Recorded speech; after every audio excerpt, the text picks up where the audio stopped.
All right, everybody, welcome back to the channel. 1 second here, got a dry throat. Let me get some coffee here. Oh, coffee's so good, even in the summertime. Ooh, all right, that's better. So, welcome back to the channel. By the way, I've had some people mispronounce the name of the channel, so it's Adachi Photography. If you don't know what that means, that's a Korean term for Mr. or Sir or single male. It can mean a bunch of things, but it's basically Sir or Mr. Just like a surname or something like that. So Adachi Photography, in case anybody's curious on how to say it or what it means or something like that. I've gotten a few questions over the past few months or so about it. So today we're actually going to do some photography stuff, believe it or not. We're going to talk about Canon's DPP, our Digital Photo Professional, the latest version, which is like 4.12.60, and the quick and easy way to process your photos. Now, with all these quick shooting mirrorless cameras and even with the DSLRs that shoot very quickly, up to 20 frames per second, I have like a quick and easy way that I process my photos, besides doing like the umpteen million tweaks you can do. But I just have like a quick set of things I do to my photos. So we're going to go through that today on DPP and just to show you what I do and how to process these quickly because it can be very time consuming. And this is also very taxing on your computer, especially when you get into like 30, 32 megabytes with the Canon EOS R. So stand by and let's head over to the computer. Thanks. All right, everybody. So here we are on Digital Photo Professional version 4.12.60. Just so you know what version I'm using. Now you can see here on the left-hand side where I brought a bunch of pictures I took a couple days ago, just of the puppy dogs. And unfortunately, Mara here kept photobombing, so I couldn't get little Yoshi by himself. So you could select all of these or just select one and do edit image. So to me, that's a slow way of doing things. So let's go ahead and get out of the edit image and go up here and edit. Now we can do a select all or a command A. So let's do that. So we're going to select all the photos at once. And we're going to go up here and hit View and Tool Palette, or Control T. And now we can do these all at once. Let me just move this around a little bit here. Okay, so the first thing you want to check is to make sure the lens data says yes.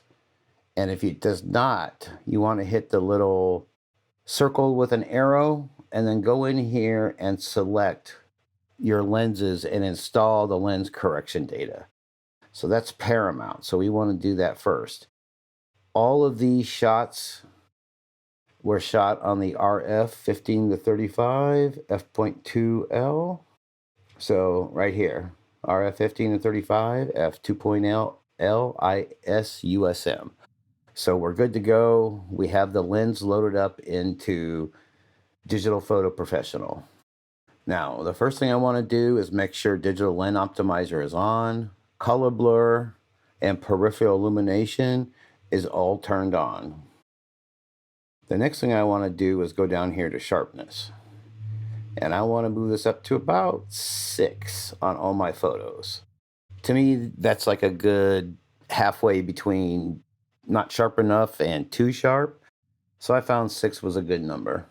So now that we're on the brightness adjustment tab, you can see here where I set my color temperature. I forgot to move my color temperature. So let's put these in auto and see what they look like. And I kind of don't like that. So let's try the white priority. And the white priority doesn't look too bad.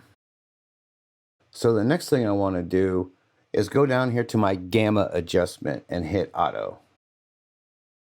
And I do have my move midpoint to match selected as well. And what this does is it's going to go through and correct the gamma adjustment on the photos. So once this is done and we do them all at once, I'll show you at the end what it did. All right, so now that we did that, I'm going to hit Auto Lighting Optimizer on all my photos. And if you want, we can go down here and turn off our focusing points. I just like to see what was focused and with what type of reticle that was used, just to make sure that I know the photo is focused where I want it focused.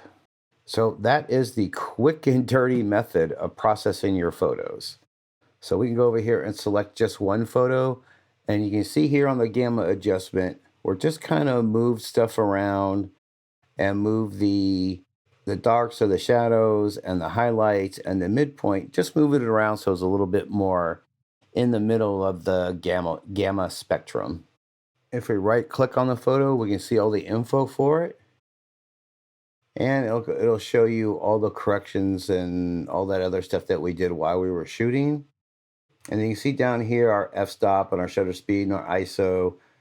And these are actually the corrections that pop up.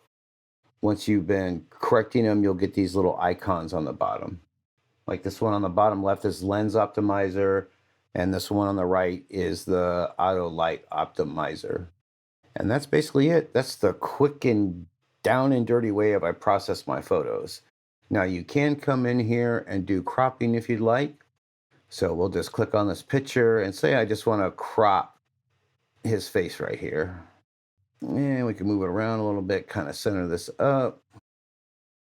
And the easiest way to see the picture is, to me, is just to click on a tab and then go over to the back to the tab if you want to see it. But if you want to see what the crop looks like, you just go ahead and hit a different tab and it'll give you a preview.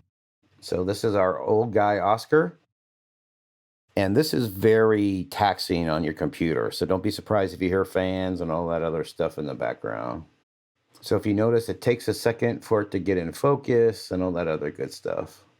All right, you can see here that it wasn't the best light possible. I kind of got it blown out in the background. You know, we could play with these, and if you want to, like the highlights. So as you can see, you can play with this to your heart's content. You can do a whole bunch of stuff with this, but I just wanted to show you the quick and easy and the way that I process photos very quickly. And if you disagree or you have a better way, hey, definitely let me know. I would be glad to hear any suggestions that anybody may have. And you can move this palette around if it's kind of in your way. You know, some people like it over here so you can see your photo. So that's it, everybody. I just wanted to show you the quick and easy way of processing your photos that doesn't take too long. We could spend hours and hours tweaking these photos. But if you just want something down and dirty and quick, and then you can go ahead and save these. Let's go ahead and close this or hit Control T. And we'll go up here and select all, our Command A. Another thing you can do is, if you want to do all your photos at once, we can go down here and, you know, I just call them like Puppy Dog 01, and we can pick the folder and we can do the automatic resize. You know, so say I want to do 1080 by 720, and we'll make this 600 dots per inch. And we want to send it out to this directory, you know, and then we can process them all at once, and then we can send them to our friends and relatives and stuff like that. I like shooting raw images instead of JPEG because it gives you the flexibility to go in here and change everything around like I'm doing, and it not compromise the image or tear it apart, or stuff starts looking wonky and funky and all that other stuff. So that's my down and dirty, quick and easy digital photo professional workflow. And let's get back to the regular shot. Thanks. All right, everybody. So hopefully you enjoyed this tutorial or how-to on Canon Digital Photo Professional and how I process my photos, you know, the quick and easy way. You know, of course, there's a umpteen million things you can do to your photos with this application. I mean, it's so extensive. I could be here for a month showing you everything this application can do and probably still not cover everything. And I am definitely by far not an expert because I've been shooting mostly videos instead of photos, like when I started out with my Canon 80D and all that stuff, shooting strictly photos. So I'm definitely a little rusty, but I'm starting to get back into it. Especially, I'm still waiting for my Canon R5. Come on, Canon. I ordered it on July 9th, the day you opened the website. So I'm still on back order and still waiting for it. Hopefully it shows up soon. You know, please give this video a big thumbs up or a big double thumbs down if you didn't like it. Hopefully you're being safe out there, social distancing, wear a face mask, and all that other good stuff. Thank you for watching and for listening, everybody. I greatly appreciate it. Have a great day or night, everybody. Happy shooting. Thank you. Bye.